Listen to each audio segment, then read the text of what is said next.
हम लोग स्पाइन सीधी रखेंगे, ध्यान मुद्रा में 3 बार ओम का उच्चारण, उसके बाद प्रार्थना। ओ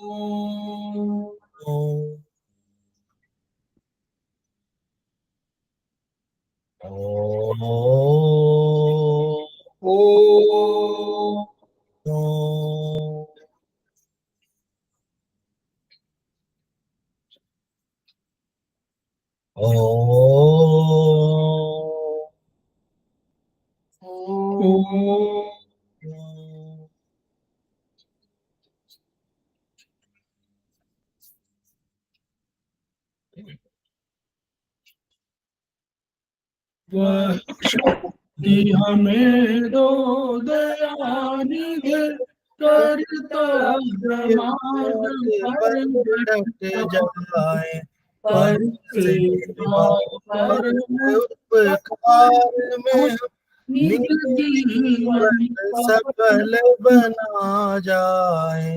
वह शक्ति हमें दो दयानिधे, कर्तव्य मार्ग पर डट जाए।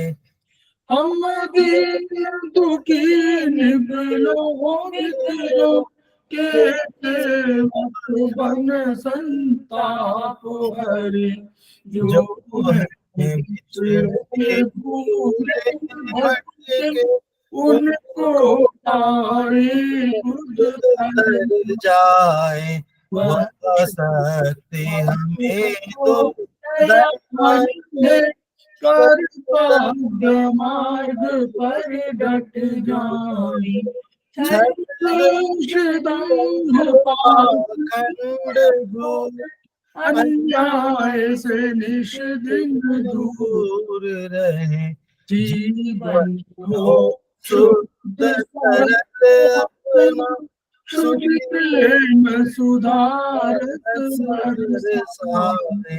वह शक्ति हमें दो दयानिधे, कर्तव्य मार्ग पर डट जाए। निज आन मान मर्यादा प्रभु ध्यान रहे, अभिमान रहे, जिससे भूमि में जन्म लिया, बलिदान उसी पर हो जाए। वह शक्ति हमें दो दयानिधे, कर्तव्य मार्ग पर डट जाए, पर सेवा पर उपकार में हम निज जीवन सफल बना जाए।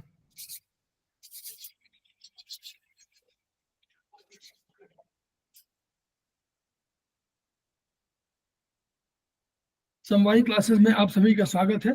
हमारे बीच में श्रीमती वर्षा श्रीवास्तव, उपाध्यक्ष समवायी फाउंडेशन उपस्थित है, उनका स्वागत है। हमारे बीच में प्रतिमा राज जी उपस्थित है, सेमेस्टर 1 के स्टूडेंट है, उनका स्वागत है। हमारे बीच में रंजन कुमार गुप्ता जी उपस्थित है, जो आज के फैकल्टी भी हैं और वो आज लेक्चर देंगे, अपना व्याख्यान देंगे और योग देंगे। हमारे बीच में अरुणा जी उपस्थित है, उनका स्वागत है। हमारे बीच में वंदना दुबे जी उपस्थित है, उनका स्वागत है। हमारे बीच में नीतू जैन जी उपस्थित हैं, वो सेमेस्टर 4 के स्टूडेंट हैं और हमारे समवायी फाउंडेशन के प्रमोटर हैं, उनका स्वागत है। हमारे बीच में श्री के तिवारी जी उपस्थित हैं, वे सेमेस्टर 4 के स्टूडेंट हैं और समवायी फाउंडेशन के प्रमोटर हैं, उनका स्वागत है। हमारे बीच में संजय कुमार जी उपस्थित हैं, वे सेमेस्टर 2 के स्टूडेंट हैं, उनका स्वागत है। हमारे बीच में मुन्नी त्रिपाठी जी उपस्थित हैं, जो सेमेस्टर 4 के स्टूडेंट हैं, उनका स्वागत है। हमारे बीच में अमरेंद्र कुमार रॉय उपस्थित हैं, जो सेमेस्टर 2 के स्टूडेंट हैं, उनका स्वागत है। हमारे बीच में बबली सिंह जी उपस्थित हैं, जो सेमेस्टर 4 के स्टूडेंट हैं, फाउंडेशन के प्रमोटर हैं, उनका स्वागत है। बीच में डॉक्टर आरबी सक्सेना जी उपस्थित हैं, जो सीनियर थेरेपिस्ट हैं और वो नोएडा में रहते हैं, उनका स्वागत है। हमारे बीच में दीप्ति शाह जी उपस्थित हैं, उनका स्वागत है। हमारे बीच में हुमा खानम जी उपस्थित हैं, जो सेमेस्टर 2 के स्टूडेंट हैं, उनका स्वागत है। हमारे बीच में मुकुल पाठक जी उपस्थित हैं, उनका स्वागत है। इसके अलावा और अन्य भी जिन्होंने ज्वाइन किया है और जिनका नाम मैंने लिखित नहीं किया होगा, उनका भी स्वागत है। हम लोग समवाय फाउंडेशन हमारे बीच में जो हम लोग समवाय फाउंडेशन के सदस्य हैं और हम लोग एक्यूप्रेशर शोध प्रशिक्षण एवं उपचार संस्थान प्रयागराज से संबद्ध हैं। वहाँ के 3 मनीषियों के हम ऋणी हैं। वे मनीषी हैं ब्रह्मलीन MP खेमका सर, दूसरे हैं आदरणीय JP अग्रवाल सर जो वर्तमान में एस्पस के अध्यक्ष हैं, और तीसरे हैं एपेक्स बॉडी के chairman Shri SS Saraf sir. इन 3 मनीषियों के अतिरिक्त अन्य गुरुओं से भी हमने ज्ञान ग्रहण किया है, शिक्षा ग्रहण किया है। वो चिकित्सा के संबंध में भी है और शिक्षा के संबंध में भी है। उनके भी हम ऋणी हैं और उनके प्रति भी आभार प्रदर्शित कर रहे हैं। संस्थान का एक उद्देश्य है, एक मोटो है, each one reach one, each one teach one, each one treat one. इसी मोटो को आपके माध्यम से जन जन जागरण अभियान के तहत अलग जगाने के लिए पूरे विश्व में हम कृत संकल्प हैं और हम कामना कर रहे हैं कि आप भी, आपका यश, आपकी कीर्ति इस विधा को आगे बढ़ाने में काम आए और अंत में ये विधा जो कम खर्चीली है, इसका लाभ समस्त पीड़ित मानवता को मिले। इन्हीं शब्दों के साथ हम लोग शुरुआत कर रहे हैं। हमारे बीच में निरंजन गुप्ता जी उपस्थित हैं जी। कल उन्होंने हमारे उसमें 6 की पर एक विचार व्यक्त किया था। आज विचार व्यक्त करने के लिए ट्रीटाइज 7 में चैप्टर 15 जो है, जो 8 डायग्नोसिस सिस्टम पर आधारित है, तो उसी पर अपना वक्तव्य देंगे, उस पर विचार विमर्श करेंगे। उनका स्वागत है और हम शेयर कर दे रहे हैं। Over to Niranjan Gupta. Share करना है? हाँ, हम कर देंगे शेयर से। कर देंगे, ठीक। सबको मेरा नमस्कार। और कक्षा प्रारंभ करें उससे पहले हम लोग अपने आदरणीय गुरुद्व जो हमारे खेमका सर हैं, अग्रवाल सर हैं, या फिर संस्थान के जितने भी शिक्षक हैं जिनसे हम लोगों को थोड़ी बहुत नॉलेज प्राप्त हुई है, उन सभी को प्रणाम करते हुए इस कक्षा में हम लोग प्रवेश करेंगे। और कक्षा में उपस्थित सभी साथियों का स्वागत है। मेरा नाम निरंजन कुमार गुप्ता है और आज हम लोग ट्रीटाइज 7 के चैप्टर नंबर 15 पे हम लोग बात करने वाले हैं। और चैप्टर नंबर 15 जो है वो TCM चाइनीज मेडिसिन का कह सकते हैं एक बहुत बड़ा हथियार है, टूल्स है। और उस टूल्स के माध्यम से हम लोग उपचार करने में बहुत ही हम लोगों को आसानी हो जाती है, सुविधाजनक हो जाती है। तो कहने का ये मतलब है, चैप्टर स्टार्ट करें इससे पहले थोड़ी देर हम लोग आपस में वार्ता करते हैं कि इससे पहले आप लोगों ने कई बार इस चैप्टर को पढ़ा होगा, अलग अलग नजरिए से, अलग अलग दृष्टिकोण से पढ़ा होगा। आज हम अपने दृष्टिकोण से इस चैप्टर को आपके सामने रखेंगे और आप ध्यान से इसको सुनेंगे, आपको अच्छी तरीके से सब चीजें समझ में आएंगी। तो इस चैप्टर को पढ़ें। ये चैप्टर हमें दिशा देता है। क्या दिशा देता है? जैसे एक चिकित्सक को क्या करना है, एक चिकित्सक को करना है उपचार। तो एक चिकित्सक में, एक पुलिस वाले में और एक पत्रकार में बहुत ज्यादा अंतर नहीं होता है। सबके साथ एक टूल्स हमेशा ही काम करता है और उस टूल्स को कहते हैं कब, कहां, क्यों और कैसे।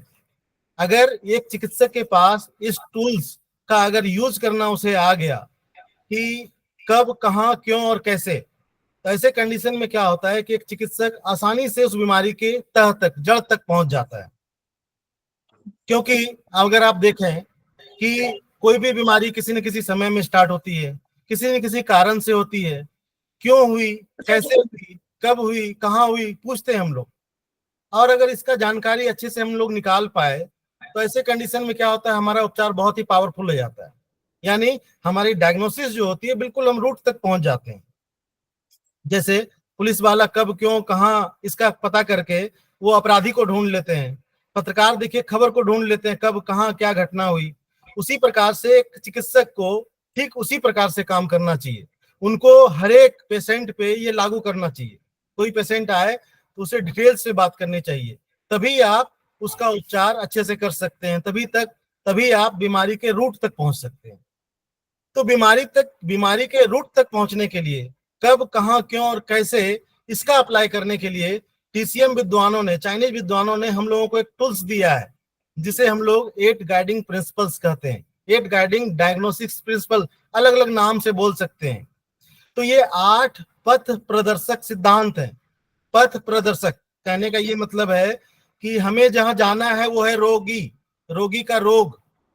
तो ये सिद्धांत है कि हमें रोगी के उस भाग तक, यानी उस भाग में जहां पे रोग है वहां ले जाएगा।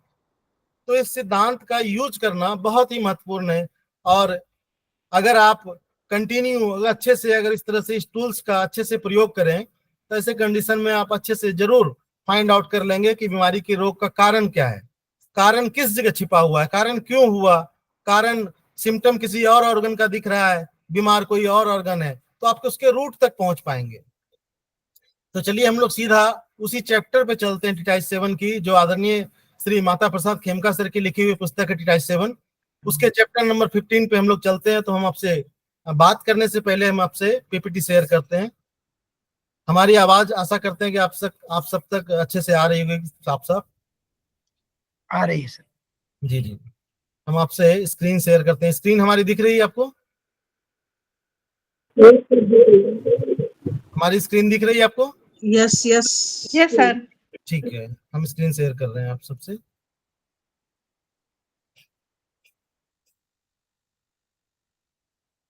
तो हम लोग जहां बात करने वाले हैं वो टिटाइस 7 का चैप्टर नंबर 15। अब देखिए इसमें लिखा हुआ है 8 principles of diagnosis of disease, यानी ये प्रिंसिपल कहा जाए तो बेस है टीसीएम का। इसके बिना उपचार अपना संभव नहीं है। अगर इस सिद्धांत का अच्छे से हम लोगों ने यूज कर लिया तो कोई भी उपचार कठिन नहीं है। थोड़ा कठिन है क्योंकि शुरुआत में किसी भी चीज को समझना, रोग के पैटर्न को समझना, क्योंकि मनुष्य का शरीर जो है सबसे जटिल है और इसको समझना बहुत ही कठिन है। उस कठिन को आसान बनाने के लिए चाइनीज विद्वानों ने ये प्रिंसिपल्स दिए। इस प्रिंसिपल्स को हम लोग कैसे यूज करते हैं उसको समझते हैं, लेकिन उससे पहले हम लोग ये जानना चाहते हैं कि ये 8 प्रिंसिपल्स कौन कौन से हैं, उनके नाम क्या क्या है। तो हम में से अधिकांशतः साथी जो हैं उनके नाम, प्रिंसिपल्स के नाम आप लोगों को पता है, लेकिन फिर भी हम आपको पढ़ के सुनाते हैं। चाइनीज एक्यूपंक्चर में रोगों के प्रकार के पहचान के लिए 8 सिद्धांत होते हैं। तो पहला सिद्धांत है एक्सटर्नल और इंटीरियर, एक्सटर्नल और एक्सटीरियर। दूसरा है इंटरनल या इंटीरियर। तीसरा है फुल या एक्सेस कर सकते हैं इसको आप। चौथा है एम्प्टी या डेफिशिएंसी। पांचवा है हॉट, छठा है कोल्ड, सातवां है इन और आठवां है यांग। यानी कहने का ये मतलब है टोटल 8 जो प्रिंसिपल्स हैं उनके नाम यहाँ दिए गए हैं। तो ये 8 नहीं बल्कि 4 पेयर है, 4 पेयर में है। अगर आप देखें तो ये टोटल 4 पेयर में है, यानी 2-2 सिद्धांत एक साथ हैं, एक साथ मिल के काम करते हैं। तो जैसे एक्सटर्नल और इंटरनल ये एक पेयर में है, फुल और एम्प्टी या एक्सेस या डेफिशिएंसी ये एक दूसरा पैटर्न है। तीसरा पैटर्न आपका है हॉट एंड कोल्ड और चौथा पैटर्न है आपका इन और यांग। तो देखिए किस प्रकार से हम लोग इसको समझते हैं, किस प्रकार से उपचार में इसका यूज करते हैं। तो देखिए लिखा हुआ है the 8 principles pattern are extension of yin yang. कहने का ये मतलब है कि चाइनीज विद्वानों ने इन यांग नाम का 2 कॉन्सेप्ट दिया। इन और यांग ये ऐसी चीजें हैं कि इन्हीं पे रख के हम लोग रोगों की पहचान करते हैं, इन्हीं पे रख के दुनिया की हर प्रॉब्लम को हम लोग सॉल्व कर सकते हैं। तो ये और कुछ है नहीं। अगर आप देखेंगे जो ये 8 प्रदर्शक सिद्धांत देख रहे हैं, 8 पथ प्रदर्शक सिद्धांत देख रहे हैं, कहीं ना कहीं वो इन यांग के एक्सटेंशन ही है, उसी के प्रारूप हैं, उसी पे आते हैं वो। हम लोग जब आगे बढ़ेंगे तो इन यांग को और विस्तृत रूप में समझेंगे कि इन हम किसे कहते हैं, यांग हम किसे कहते हैं। लेकिन ये एक ही सिक्के के 2 पहलू हैं, ये स्टेबल नहीं है, ये टर्म एंड कंडीशन के आधार पे बदलते रहते हैं। कभी आप जो आज इंग देख रहे हैं वो कभी यांग भी हो सकता है, जो कभी यांग दिख रहा है वो कभी इन भी आपको दिख सकता है। तो उसके बारे में थोड़ा सा हम लोग और आगे बढ़ेंगे तो उसके बारे में समझेंगे। तो ये और कुछ नहीं, ये पैटर्न है, एक्सटेंशन है इन यांग की। तो ये मदद क्या करते हैं हमें, ये पैटर्न, ये प्रिंसिपल्स मदद क्या करते हैं कि ये हमें सिम्टम को, बीमारी के सिम्टम को समझने में हमें मदद करते हैं, वहां पहुंचने में मदद करते हैं। लेकिन ये अकेले नहीं है कि ये अकेले इन यांग हमारे पास डायग्नोसिस के पैटर्न है। इसके अलावा भी हमारे पास पैटर्न है, हमारे पास 5 एलिमेंट थ्योरी है, हमारे पास 4 डायग्नोसिस मेथड है। तो वो अलग अलग पैटर्न सभी चीजों को जोड़ के हम लोग उपचार में यूज करते हैं। तो ये जो पैटर्न है ये हमें मदद करती है कि शरीर को हम समझ पाए, बीमारी के सिम्टम के हिसाब से हम पहुंच पाए कि रोग इन टाइप का है, कि रोग यांग टाइप का है। इसके साथ साथ हम लोग अन्य थ्योरी का भी यूज करते हैं। तो ये महत्वपूर्ण है, 8 गाइडिंग प्रिंसिपल बहुत ज्यादा महत्वपूर्ण है। इसके बाद देखें आप, तो yin and yang are fundamental basis of diagnosis. तो इन यांग जो है फंडामेंटल बेसिस है, ये आपका बेस है, डायग्नोसिस में मदद करती है। लेकिन बाकी 3 पेयर जो इसके अलग अलग जो 3 पेयर आपने देखे, external, internal, hot cold, excess deficiency, ये और कुछ नहीं, ये इन यांग का ही डिवीजन है। यानी अगर आप हॉट कोल्ड को अगर 2 भागों में बांटेंगे तो कोल्ड को हम लोग इन के रूप में देखते हैं, हॉट को हम लोग यांग के रूप में देखते हैं, एक्सटर्नल को हम लोग यांग के रूप में देखते हैं, इंटरनल को हम लोग इन के रूप में देखते हैं, डेफिशिएंसी को हम लोग इन के रूप में देखते हैं, एक्सेस को हम लोग यांग के रूप में देखते हैं। तो ये जो 8 पैटर्न है, वास्तविक में कहा जाए तो वास्तविक में ये 2 ही हैं, इन यांग ही है। लेकिन हम रोग की जड़ तक पहुंच पाए, उसके लिए चाइनीज विद्वानों ने इसके और 3 एक्सटेंशन बना दिए, ताकि हम रोग की उस जड़ तक पहुंच पाए, आसानी हो हमें पहचान करने में कि रोग इन टाइप का है कि रोग यांग टाइप का है, रोग इन ऑर्गन में है कि रोग यांग ऑर्गन में है। ये हमें मदद करती है, ये फॉर्मूला हमें मदद करती है उस तक ले जाने के लिए। तो चाइनीज विद्वानों ने इसके एक्सटेंशन बना दिए, तो इससे हमें प्रैक्टिकल में आसानी हो जाती है कि किस तरह से हम इन यांग के प्रिंसिपल का यूज कर पाए। उसके बाद अगर आप देखें तो इंटीरियर और exterior indicate about the location of disease. तो जैसे हम लोग इन यांग की बात करेंगे तो उसमें कई पैटर्न है, जैसे अंदर की चीजों को हम लोग इन बोलते हैं, बाहर की चीजों को हम लोग यांग बोलते हैं, बाहर से आई हुई बीमारी को हम लोग यांग टाइप की डिजीज मानते हैं, शरीर के अंदर में कोई ऑर्गन में कोई प्रॉब्लम हो जाए, बोन में कोई प्रॉब्लम हो जाए, तो ऐसे कंडीशन में उस टाइप की बीमारी को हम लोग इन मानते हैं। तो देखिए एक्सटीरियर या एक्सटीरियर टाइप की डिजीज ये या इंटीरियर टाइप की डिजीज, वो लोकेशन हमें बॉडी में पता बताती है, इंडिकेट करती है, लोकेशन दिखाती है कि डिजीज शरीर के बाहर है या शरीर के अंदर। आसानी हो जाती है, शरीर के अंदर है तो इंटीरियर यानी बीमारी इन टाइप की है, शरीर के बाहर है यानी एक्सटीरियर यानी शरीर बीमारी जो है वो यांग टाइप की है, मदद करती है हमें। उसी तरह से हॉट कोल्ड में भी हम लोग देखते हैं बीमारी का पैटर्न क्या है, हॉट टाइप का है तो यांग टाइप का है, कोल्ड टाइप का डिजीज है इसका मतलब बीमारी इन टाइप का है। तो और कुछ नहीं करना है, इन फॉर्मूला का यूज करने के लिए जहां पे पहुंचना है लास्ट में हमें उपचार के लिए, वो है इन और यांग, लास्ट में हमें इसी पे लेके आना है। एक्सेस डेफिशिएंसी भी सेम टू सेम वैसे ही है। तो जैसे एक्सेस की बात करें तो शरीर, the body is affected by pathogenic factor interior और exterior causing some functions of body become over active. तो इस बात को आप जान लीजिए कि एक्सेस टाइप की जितनी भी डिजीज होती है, बाहर से आई हुई जितनी भी डिजीज होती है, वो एक्सेस टाइप की होती है, चाहे वो पैथोजेनिक फैक्टर हो, चाहे आपका गर्मी की वजह से आई हुई हो, चाहे मौसम में ठंड की वजह से आई हुई हो, वो एक तरह से कहा जाए तो एक्सेस टाइप की होती है।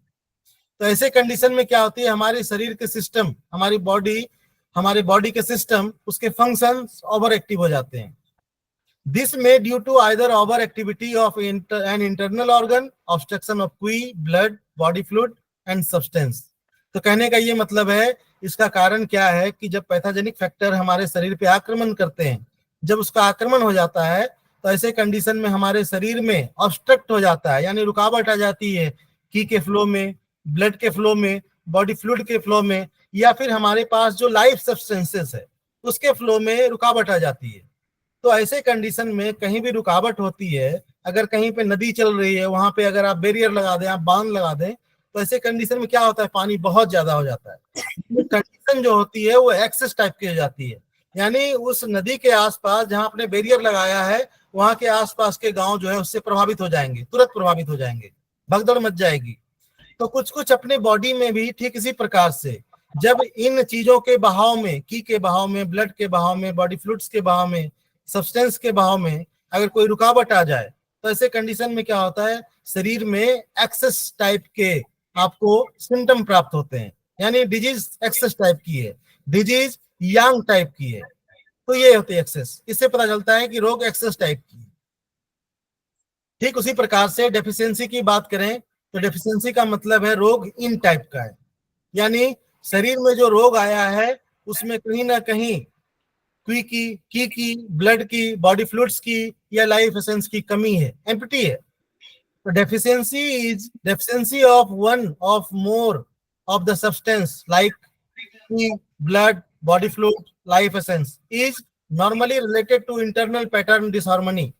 यानी की में, ब्लड में, बॉडी फ्लूइड में और लाइफ सब्सटेंस में कहीं ना कहीं इसके पैटर्न में इसकी जितनी मात्रा होनी चाहिए उसमें डिसहार्मनी हो गई, उसमें कोई गड़बड़ी हो गई. इट में also be affected by in deficiency. तो ऐसे कंडीशन में क्या होता है कि हमारे शरीर में जो इन ऑर्गन है, हमारे शरीर में जो इंटरनल ऑर्गन है उसकी डिसहार्मनी हो जाती है, उसको प्रभावित हो जाते हैं. और ये जब प्रभावित होते हैं तो ऐसे कंडीशन में इन यांग में भी डिसहार्मनी हो जाती है. क्योंकि आप में से अधिकांश साथियों ने पढ़ा होगा कि अगर इन बढ़ जाए तो यांग कम हो जाएगा, यांग बढ़ जाए तो इन कम हो जाएगा. कहने का ये मतलब है कि दोनों एक दूसरे को प्रभावित करते हैं, कि अगर एक कम हुआ तो वो दूसरे को प्रभावित कर देगा, दूसरा कम हो गया तो पहले को प्रभावित कर देगा. तो ये एक दूसरे को प्रभावित करते रहते हैं. इन यांग की बात करें तो इन यांग को हम लोगों ने समझा कि जो हॉट है, कोल्ड है, एक्सेस है, डेफिशिएंसी है, इंटरनल, एक्सटर्नल, जो भी चीजें हैं वो इन यांग के ही एक्सटेंशन है. इसको समझने में बहुत अधिक कठिन हम लोगों को नहीं होती है. तो देखिए लिखा हुआ इन include interior cold deficient type of disease. यानी ऐसे रोग जो शरीर के अंदर हो, ऐसे रोग जो कोल्ड पैटर्न के हो, ऐसे रोग जो डेफिशिएंसी पैटर्न का हो, उसको हम लोग इन टाइप ऑफ डिजीज मानेंगे. वैसे रोग जो शरीर के बाहर हो, हॉट टाइप के डिजीज हो, एक्सेस टाइप की कंडीशन हो, एक्सेस टाइप के सिम्टम हो, ऐसे रोग को हम लोग यंग टाइप ऑफ डिजीज मानेंगे. तो ये दो कंडीशंस हैं. इन कंडीशन पे अगर हम लोग ले आए, अगर इस कंडीशन को हम पहचान पाए शरीर में हॉट है या कोल्ड है, रोग ठंड की वजह से या गर्मी की वजह से, रोग शरीर के बाहर है कि शरीर के अंदर, तो हमें आसानी हो जाएगी उपचार में. In Chinese acupuncture, yin yang are usually mostly in emptiness of yin and yang, collapse of yin and yang. तो इसके कई सारे पैटर्न है जिसको हम लोग आगे देखेंगे कि इन यांग किस तरह से इसमें डिसहार्मनी हो जाती है, डिसबैलेंस हो जाती है इन यांग में. कैसे इन यांग, इन जो है कोलैप्स कर जाता है, किस तरह से यांग की डेफिशिएंसी होती है. इन की डेफिशिएंसी टीसीएम के विद्वानों ने कितने ऑर्गन में बताया है. क्वी की डेफिशिएंसी किन किन ऑर्गनों में हो सकती है, यांग की डिसहार्मनी या डेफिशिएंसी किन किन ऑर्गनों में हो सकती है, कहाँ पे हमें एक्सेस पैटर्न मिल सकता है, कहाँ पे हमें डेफिशिएंसी पैटर्न मिल सकता है, उसको हम लोग आगे बढ़ते हुए देखते हुए चलेंगे. उसके बाद देखिए आपका नेक्स्ट पैटर्न है एक्सटीरियर पैटर्न. तो एक्सटीरियर का मतलब ही होता है बाहर, एक्सटर्नल. तो ये हमें बताता है लोकेशन ऑफ डिजीज, रोग का स्थान. एक्सटीरियर टाइप ऑफ पैटर्न के रोग जो हैं वो जो संबंधित होंगे वो आपके चर्म से संबंधित होंगे, आपकी मांसपेशी से संबंधित होंगे, और आपके शरीर में जो मेरिडियंस हैं, एनर्जी लाइंस हैं, उससे संबंधित होंगे. सबसे पहले ये exterior type of pattern disease शरीर के एक्सटर्नल भाग को प्रभावित करते हैं. उसके बाद अगर आप और एडवांस में जाएंगे और जो पढ़ेंगे आप कि अगर इस एक्सटीरियर टाइप ऑफ डिजीज को आपने यहाँ रोक लिया, जो बाहर से आई हुई पैथोजेनिक फैक्टर है या कोल्डनेस है या हॉटनेस है, उसको आपने बाहर निकाल दिया, अपने ट्रीटमेंट के माध्यम से बाहर कर दिया, तो ठीक है. नहीं तो फिर ये आगे चल के आपके शरीर में अंदर प्रवेश कर जाते हैं और इन टाइप की डिजीज में ये कन्वर्ट हो जाते हैं. तो वो तो खैर आगे वाली बात है. यहाँ पे लोकेशन की बात कर रहे हैं, एक्सटीरियर की बात कर रहे हैं. इसमें आपके चर्म, मांसपेशी और मेरिडियन ये प्रभावित होंगे. Definition of exterior type of disease, तो देखिए किस तरह से डेफिनेशन है उसके. जब रोग का आक्रमण शरीर के बाहरी भाग पर, तो जो हम लोगों ने ऊपर पढ़ा कुछ कुछ वही यहाँ पे लिखा हुआ है कि अगर आपका बाहरी भाग चर्म, मांसपेशी और मेरिडियन अगर ये प्रभावित हो तो उसे बाह्य प्रकार का रोग मानते हैं. अब देखिए आइए हम लोग देखते हैं कि जो एक्सटीरियर टाइप ऑफ डिजीज होता है उसका कारण क्या होता है. क्या पैथोजेनिक फैक्टर होता है, या शरीर में जो वातावरण है, कि बाहर में अगर हॉट है, बाहर में अगर कोल्डनेस है, वो भी प्रभावित करती है हमें, वो भी हमारे शरीर में एक्सेस टाइप ऑफ पैटर्न लेके आती है. तो किस प्रकार से हम लोग प्रभावित होते हैं उसके कारण को समझते हैं. एक्सटीरियर टाइप ऑफ डिजीज का मुख्य कारण शरीर पर बाहरी मौसम आदि का कुप्रभाव होता है. तो यहाँ पे एक्सटीरियर का कारण ओनली, अभी यहाँ पे जब आगे पढ़ेंगे तो और भी चीजें होती हैं, लेकिन यहाँ पे जो बताया गया वो बताया गया है कि शरीर पर बाहरी मौसम का, यानी बाहर में जो मौसम है, गर्म है तो गर्मी से हम प्रभावित हो जाते हैं, ठंड है तो हम लोग ठंड से प्रभावित हो जाते हैं। तो किस प्रकार से ये ठंड और ये गर्मी, ये बाहर का मौसम हमें प्रभावित करता है, इसके दो प्रकार बताए गए हैं कि बाहरी मौसम का प्रभाव शरीर पर दो प्रकार से होता है। जो पहला प्रकार है attack of external wind cold, तो टीसीएम विद्वानों ने स्पेसिफिक नोमेनक्लेचर कर दिया है इसका। तो attack of external wind cold और attack of external wind heat, तो ज्यादातर कहें तो एक्सटर्नल ऑफ विंड कोल्ड की जो कंडीशन होती है वो सर्दियों के समय होती है, ठंड के समय होती है। Attack of external wind heat जो होती है वो गर्मी में होती है। तो ये आपको हमेशा ध्यान रखना चाहिए कि गर्मियों के समय में अगर अटैक ऑफ विंड कोल्ड के सिम्टम है, अटैक ऑफ विंड हीट के सिम्टम है आपको गर्मियों में, तो ऐसे कंडीशन में रोग के पैटर्न में आपको इसका उपचार में प्रयोग करना चाहिए। तो देखिए क्या क्या सिम्टम आपको मिल सकते हैं किस प्रकार से। तो देखिए बाहरी आक्रमण से शरीर की रक्षा लंग्स करते हैं। तो हम लोगों ने कई तरह के की पढ़े होंगे हम लोगों ने, तो एक की का नाम सुना होगा, की ऑफ डिफेंसिव की, यानी डिफेंसिव की ऐसी की है जो हमारे शरीर की रक्षा करती है। और इस डिफेंसिव की का जो कंट्रोलर है वो है लंग्स। तो लंग्स इसका कंट्रोलर है कि शरीर में हमारा बाहरी आक्रमण से उसकी रक्षा करता है। तो बाहरी आक्रमण से शरीर की रक्षा जो है वो लंग्स करते हैं। अतः बाहरी आक्रमण के समय सबसे पहला ऑर्गन जो आपका प्रभावित होता है वो है लंग्स। तो ठंड के समय ज्यादातर एक्सटर्नल ऑफ विंड कोल्ड का अटैक होता है। और उसके सिम्टम क्या क्या मिल सकते हैं आपको, तो देखिए इसमें जो सिम्टम आपको मिलेंगे विंड कोल्ड के, स्लाइट फीवर और नो फीवर, यानी इसको हम लोग लो ग्रेड फीवर के रूप में जानते हैं। तो चाहे लो ग्रेड फीवर हो या फीवर ना हो, इसके साथ और सिम्टम जुड़ जाएंगे। क्या सिम्टम जुड़ेंगे, तो नेक में जो आपकी गर्दन है उसमें स्टिफनेस आ जाए बहुत तेज, आपको कफिंग हो, आपके नोज रनिंग नोज हो जाए या स्टप हो जाए, जाम हो जाए नोज, स्नीजिंग हो, ठंड को भय लगे या ठंड में आप नहीं रहना चाहें, हवा पसंद नहीं हो आपको। इसके अलावा कपकपाना, चिलीनेस, बॉडी एक पूरे शरीर में एकाएक दर्द हो। इसके अलावा प्यास नहीं है। देखिए कोल्डनेस को ये बताता है कि अगर लो ग्रेड फीवर हो और प्यास नहीं हो, गले में खराश हो थोड़ी बहुत, सोर थ्रोट, तो ऐसे कंडीशन में हम लोग समझ जाएंगे कि एक्सटर्नल ऑफ विंड कोल्ड है। और ठंड के समय में ज्यादातर ये सिम्टम अपीयर्स होते हैं। तो ऐसे कंडीशन में क्या करते हैं, ये एक्सेस पैटर्न है हमारे शरीर के लिए। ये बाहर से आई है तो हमारे शरीर में जो सिम्टम होंगे वो एक्सेस टाइप के होंगे। अचानक से पूरी बॉडी में दर्द हो गया, रनिंग नोज हो गई, अचानक से खांसी स्टार्ट हो गई, कंटिन्यू स्नीजिंग होने लग जाए, तो ऐसे कंडीशन में हम लोग क्या करेंगे, इस बाहरी वातावरण से आए हुए जो ठंड और हवा है, ठंडी हवा है, उसको हम लोग बाहर करेंगे। तो बाहर करने के लिए इसके सम प्रोटोकॉल्स हैं। तो देखिए इसके साथ साथ कुछ और सिम्टम है, नो स्वेटिंग यानी पसीना नहीं आना, व्हाइट कोटिंग ऑन टंग, तो अपने टंग पे अगर देखेंगे इस समय तो बिल्कुल व्हाइट पतली सी कोटिंग आपको दिखेगी व्हाइट टाइप की।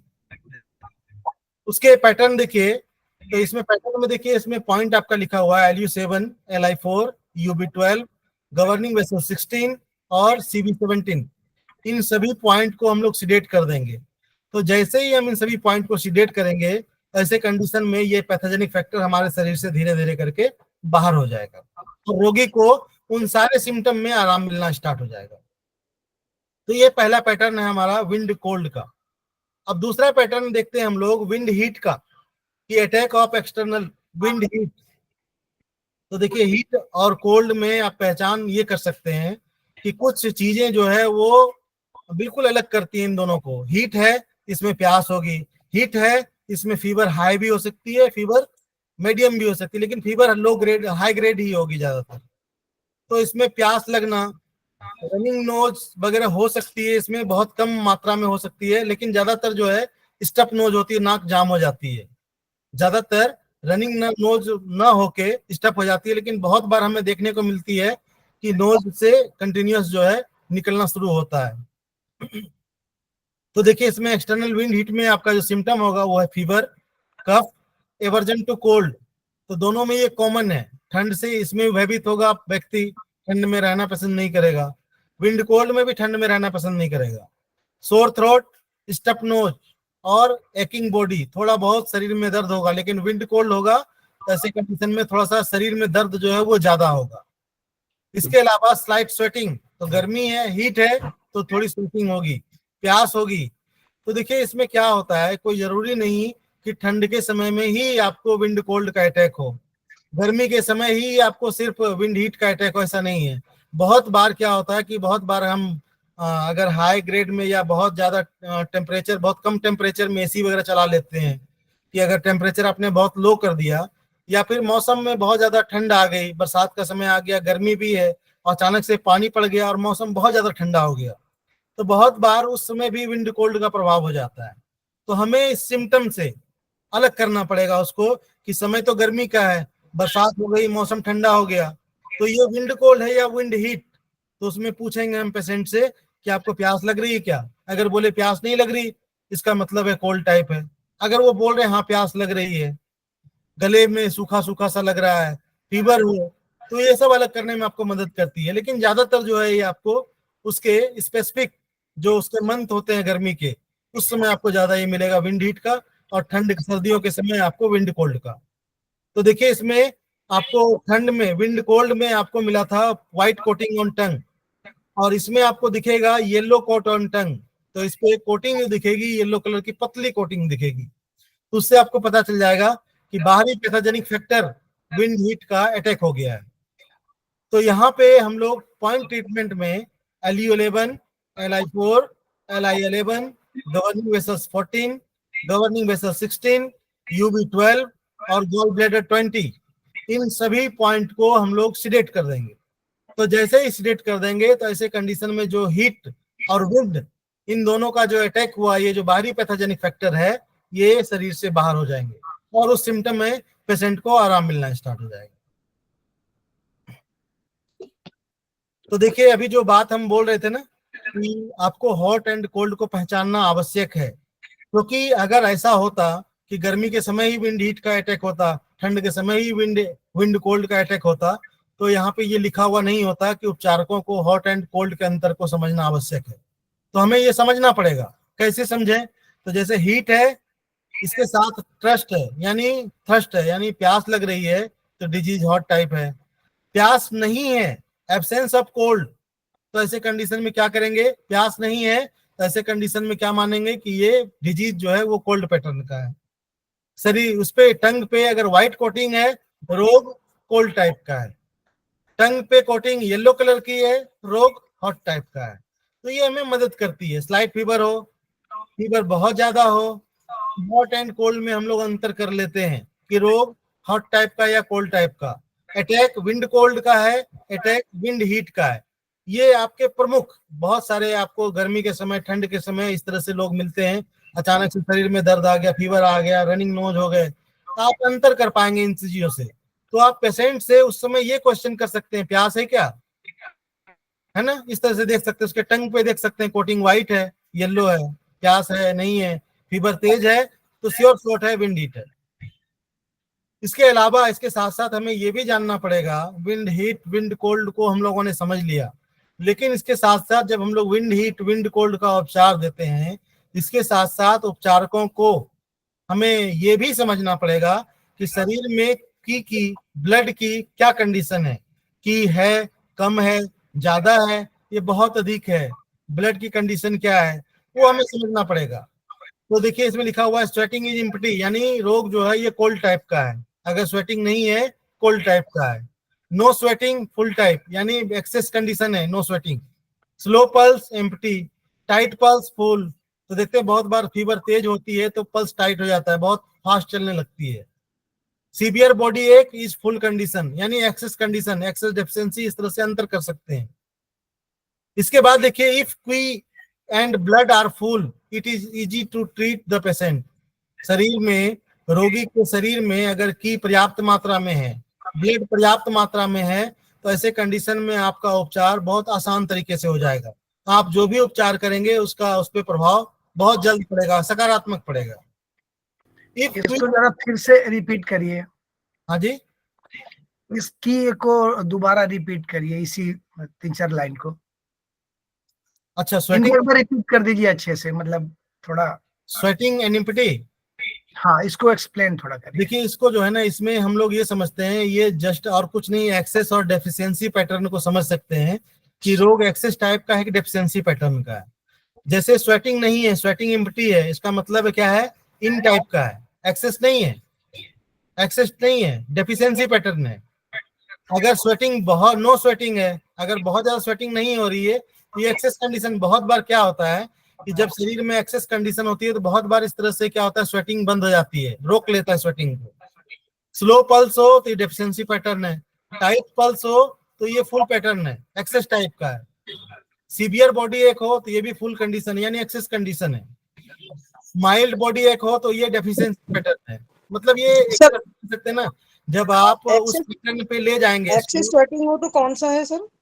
हाँ जी, एक्सेस स्वेटिंग है तो डेफिशिएंसी टाइप है।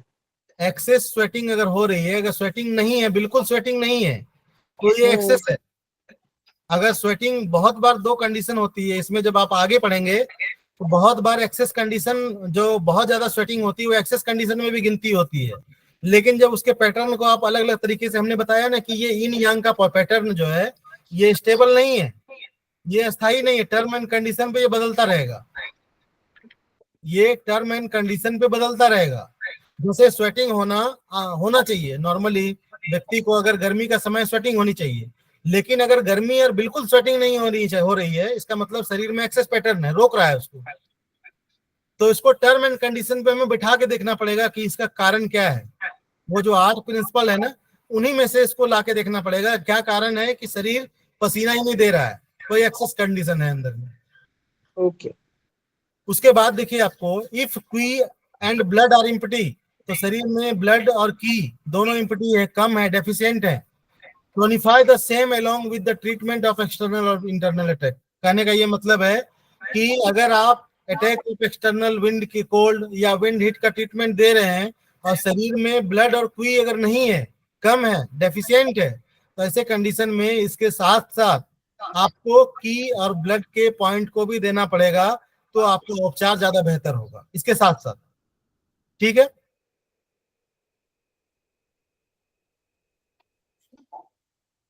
उसके बाद विंड कोल अटैक हो सर, एक मिनट सर, विंड कोल अटैक हो या विंड हीट अटैक हो, उसके साथ साथ हमें की का ट्रीटमेंट भी देना पड़ेगा। देखिए, वहां पे क्लियर रूप से लिखा हुआ है कि जो भी हम ट्रीटमेंट दे रहे हैं, अगर शरीर में, अगर किसी रोगी आपके पास कोई आया और वो ऑलरेडी जो है किसी बीमारी से पीड़ित है, उसके शरीर में ब्लड की कमी है, की एनर्जी की कमी है, और आप external wind heat, wind cold का अटैक दे रहे हैं, तो बहुत अधिक उसके शरीर पे उसका प्रभाव नहीं पड़ेगा। उसके साथ साथ हमें उसके शरीर की एनर्जी को बढ़ाना पड़ेगा, ब्लड को बढ़ाना पड़ेगा, ताकि वो एनर्जी, भाई शरीर में जो रोग में जो चीज हमें सहायता करेगी वो एनर्जी सहायता करेगी। शरीर में ब्लड है, वो हमें मदद करेगी ना एनर्जी रिसीव करने में। लेकिन अगर पहले से वो दोनों, बिल्कुल तो ऐसे कंडीशन में हम कोई भी उपचार दें, बहुत अच्छा रिजल्ट उसका नहीं मिलेगा। तो हमें ये चीज देखना सर चाहिए। हाँ सर, हम ऐसा कर मतलब इसमें एक प्रोटोकॉल सीडेड और एक प्रोटोकॉल टोन करके इस तरह से ट्रीट कर सकते हैं। जैसे आपकी बात समझ नहीं पा रहे हैं आप, हमें ये कहना है कि नहीं, आप, जैसे हाँ जी, मेरा कहना ये है कि जैसे मान लो इसमें विंड कोल अटैक का और उसका दिया गया है, तो जैसे विंड कोल अटैक होगा या विंड हीट अटैक होगा, अपन वो वाला प्रोटोकॉल तो अपन सीडेड करेंगे, पर पी का तो टोन करना पड़ेगा। तो ऐसे दोनों प्रोटोकॉल साथ साथ लगा सकते हैं, एक प्रोटोकॉल की का और ब्लड का पॉइंट जो है आपको टोन करना पड़ेगा। बिल्कुल जी बिल्कुल लगा सकते हैं, उसमें कोई दिक्कत नहीं है। या फिर आप ऐसा कर सकते हैं, अगर आपको बहुत ज्यादा लग रहा है कि रोगी कमजोर है, बहुत अधिक पॉइंट वो बर्दाश्त नहीं कर सकता, एनर्जी को बहुत अधिक नहीं ले सकता है वो, तो ऐसे कंडीशन में उसको कम से कम 2 घंटे के लिए की और ब्लड के पॉइंट दे दीजिए, और उसके बाद फिर आप इस पॉइंट को लगा दीजिए। और रोगी अगर स्वस्थ है, सब कुछ ठीक ठाक है, तो आप ओनली आप विंड हीट, विंड कोल्ड का ट्रीटमेंट दे सकते हैं, कोई दिक्कत नहीं है उसमें। Okay sir, thank you sir ji, thank you.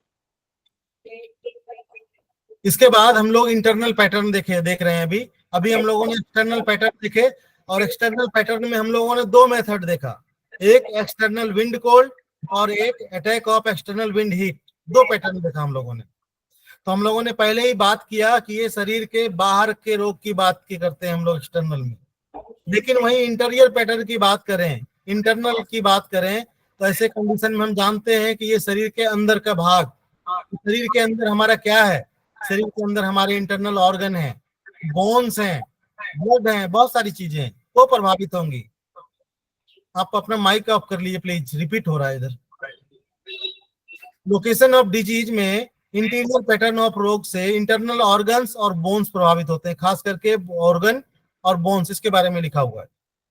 Definition of interior type of disease, तो देखिए इसका डेफिनेशन क्या है कि जब रोग का आक्रमण शरीर के अंदरूनी ऑर्गन और हड्डियों पर हो तो ये इंटरनल टाइप ऑफ डिजीज कहलाता है। यानी शरीर के अंदरूनी ऑर्गन और बोन्स प्रभावित हो रहे हैं, यानी रोग इंटीरियर टाइप है, इंटरनल टाइप है। तो देखिए इसका क्या कारण होता है, क्यों ये इंटरनल टाइप ऑफ डिजीज होती है, इसका कारण क्या है। तो देखिए इलनेस में shift from superficial level to interior thereby affecting the internal organ. तो जब हम लोग विंड हीट पढ़ रहे थे उसी समय हमने आपको एक बार बोला था, आप लोगों को ध्यान हो, कि जब शरीर पे आक्रमण होता है पैथोजेनिक फैक्टर पर, तो ये शरीर के सुपरफिशियल भाग पे, चर्म पे, रोग मांसपेशियों पे, मेरिडियन पे इसका प्रभाव होता है। अगर उस समय हम लोगों ने इसको विंड हीट, विंड कोल्ड के माध्यम से इसको हम लोगों ने शरीर के बाहर कर दिया तो रोग हमारा वहीं से वापस चला जाएगा। और अगर हम इसे रोक नहीं पाए, इसका उपचार हम लोगों ने नहीं किया, तो ऐसे कंडीशन में क्या होगा, ये जो बीमारी ये शिफ्ट कर जाएगी धीरे धीरे सुपरफिशियल से आपके इंटरनल पार्ट में, यानी आपके बोन में, आपके ऑर्गन प्रभावित हो सकते हैं इससे। तो ये कारण है। तो देखिए अपनी पैथी में कितनी अच्छी चीजें हैं कि अगर इन चीजों से हम प्रभावित होते हैं तो इसको निकालने के लिए हमारे पास साधन है। अदर पैथी के पास इसके लिए कोई उपाय नहीं है। अगर विंड हीट का अटैक हो जाए तो वो टेबलेट दे देंगे, वही बुखार की टेबलेट जो आपको किसी भी मौसम में आते हो, वही बुखार की टेबलेट और एंटीबायोटिक दे देंगे। लेकिन अपने पास ये है कि हम स्पेसिफिक उस कोल्ड को विंड के साथ जो आया है उसको बाहर कर देंगे, उस हीट को जो विंड के साथ आया है उसको बाहर निकाल देंगे। तो बहुत बार ये होता है कि जैसे एलोपैथी सिस्टम या अन्य सिस्टम में क्या करते हैं, मेडिसिन लेके हम उसको दबा देते हैं और वही कालांतर में आगे चल के हमारे किसी न किसी ऑर्गन के फेल्योर का या किसी न किसी गंभीर बीमारी का हम लोग शिकार होते हैं, गंभीर रोग का शिकार होते हैं। इसका कारण यही है। लेकिन अगर हम उसको यहीं से उसको बाहर कर दें, इस पैथोजेनिक फैक्टर को बाहर निकाल दें, तो ऐसे कंडीशन में हमारी बोन, हमारे इंटरनल ऑर्गन, हमारे शरीर का जो भी इंटरनल भाग है, लाइक की ब्लड, जो भी चीजें हैं, वो सब के सब सुरक्षित रहेंगे और हम स्वस्थ रहेंगे। तो ये शिफ्ट कर जाती है बीमारी सुपरफिशियल से इंटरनल लेवल पे। इंटरनल ऑर्गन में भी directly affected by sex pernicious influences. तो बहुत बार इंटरनल ऑर्गन सेक्सुअल रिलेशन की वजह से भी प्रभावित हो जाता है, उसकी वजह से भी बहुत सारी विनाशकारी प्रभावें शरीर में आ सकती है, उसकी वजह से भी। इसके अलावा देखिए क्या क्या सिम्टम आपको मिल सकते हैं। Symptoms of interior type of disease. तो डिजीज इज क्रोनिक, यानी शरीर में रोग अंदर प्रवेश कर गया। शरीर में रोग जब तक बाहर था तो रोग हमारा क्या था, कह सकते हैं वो इजी था, आसान था, यानी क्रोनिक नहीं था, वो आसानी से ठीक हो जाता। लेकिन जैसे ही रोग शरीर के इंटरनल भाग में चल गया, ऐसे कंडीशन में रोग क्या हो गई, क्रोनिक हो गई। यानी कोई भी पेशेंट आपके पास शरीर के किसी ऑर्गन से रिलेटेड लेके बीमारी आता है, शरीर के किसी पार्ट से, हड्डी से या अन्य चीजों से लेकर बीमारी आता है, इसका मतलब है आप समझ जाइए रोग क्रोनिक है, रोग इन टाइप का है। रोग ठीक होने में समय लेगा। यंग टाइप ऑफ डिजीज बहुत जल्दी ठीक हो सकता है, लेकिन इन type of disease duration time ले सकता है, क्योंकि रोग शरीर के अंदर प्रवेश कर गया, उसको निकलने में समय लगेगा। इसके अलावा देखिए अन्य चीजों का लिखा, लंबेगो, वॉमिटिंग, चेंजेस यूरिन और स्टूल।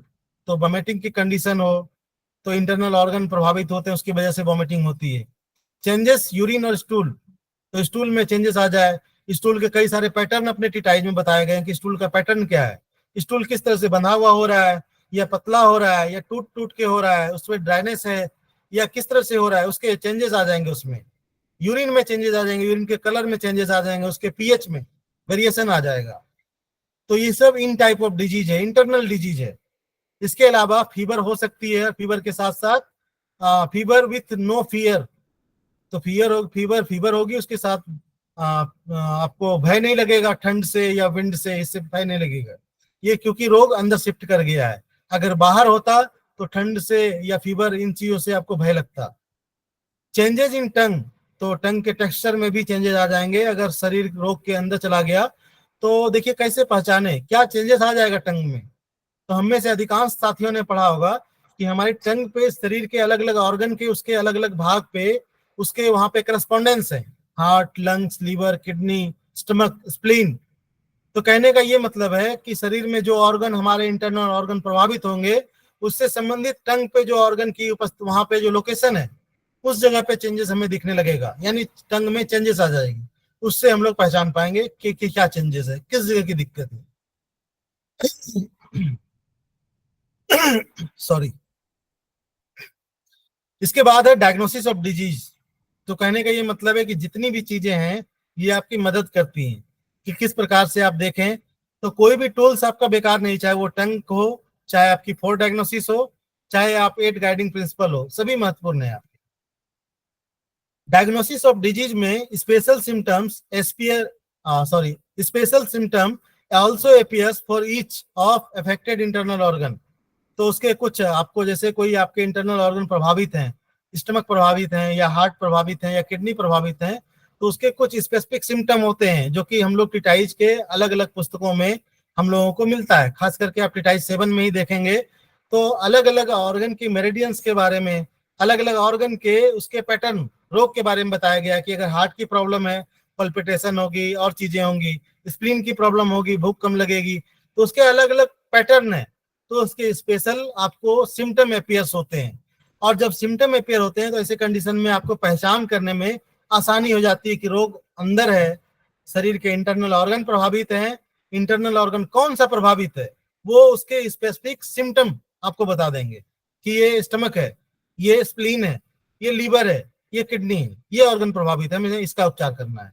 तो उसके स्पेसिफिक सिम्टम से हम लोग समझ जाएंगे। Symptoms and treatment of all the 12 internal organs have been given in details in the chapter of relating to each of the internal organs separately in the book. तो कहने का ये मतलब है कि उसके सिम्टम और ट्रीटमेंट, जो 12 अपने इंटरनल ऑर्गन है, उसकी मेरिडियन है, उस ऑर्गन के बारे में पूरा डिटेल से इसमें बताया गया है कि उसके स्पेसिफिक सिम्टम क्या हो सकते हैं, कैसे उसको हम समझ सकते हैं। ये सेपरेटली इस बुक में अलग अलग चैप्टर में इसके दिए गए हैं, टिटाइज 7 में। पॉइंट नंबर 3 में है फुल और एक्सेस टाइप पैटर्न। तो अभी हम लोगों ने एक्सटर्नल और इंटरनल को हम लोगों ने समझा कि रोग एक्सटर्नल हो तो 2 टाइप की, इंटरनल हो तो उसमें अलग अलग आपके बॉडी के ऑर्गन प्रभावित हो सकते हैं। इंटरनल हो तो शरीर में रोग बाहर से अंदर की ओर प्रवेश करता है, रोग क्रॉनिक हो सकता है। तो इस तरह से हम लोग इसको अलग अलग कर सकते हैं।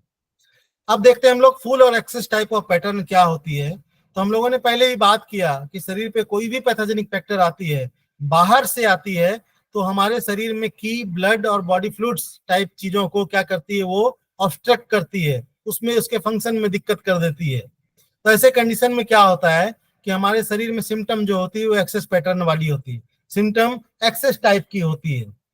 When the body is attacked by a pathogenic factor and its causes some functions of the body become overactive. तो ऐसे कंडीशन में जब हमारे शरीर पे बाहरी आक्रमण होता है, चाहे वो पैथोजेनिक फैक्टर, कोई इन्फेक्शन हो, कोई विंड कोल्ड हो, कोई विंड हीट हो, तो ऐसे कंडीशन में क्या है कि बॉडी के कुछ फंक्शन जो है वो ओवर एक्टिव हो जाते हैं। It is full condition. तो हम लोग समझते हैं ये फुल कंडीशन है, एक्सेस पैटर्न है, यंग टाइप ऑफ है। Overactivity of some functions of body indicate that a struggle between a pathogenic factor and the anti-pathogenic factor is continue in the body. कहने का ये मतलब है कि हमारे शरीर में कुछ फंक्शन ओवर एक्टिव हो जाएंगे, ये हमारे शरीर में फुल कंडीशन हो जाएगी। ऐसे कंडीशन में क्या है कि हमें फीवर के रूप में देखने को मिलती है कि शरीर में बहुत ज्यादा तेज फीवर आ गया। तो ये और कुछ नहीं, फीवर आना बहुत अच्छा संकेत है। अच्छा संकेत ये है, इसका मतलब है कि आपके शरीर में जो एंटीबॉडीज है, आपके शरीर का जो इम्यून सिस्टम है, वो बाहर से आई हुई पैथोजेनिक फैक्टर से लड़ाई कर रहे हैं, 2-2 हाथ कर रहे हैं, लड़ रहे हैं उससे कि या तो उसको मार दें या तो उसको बाहर निकाल दें।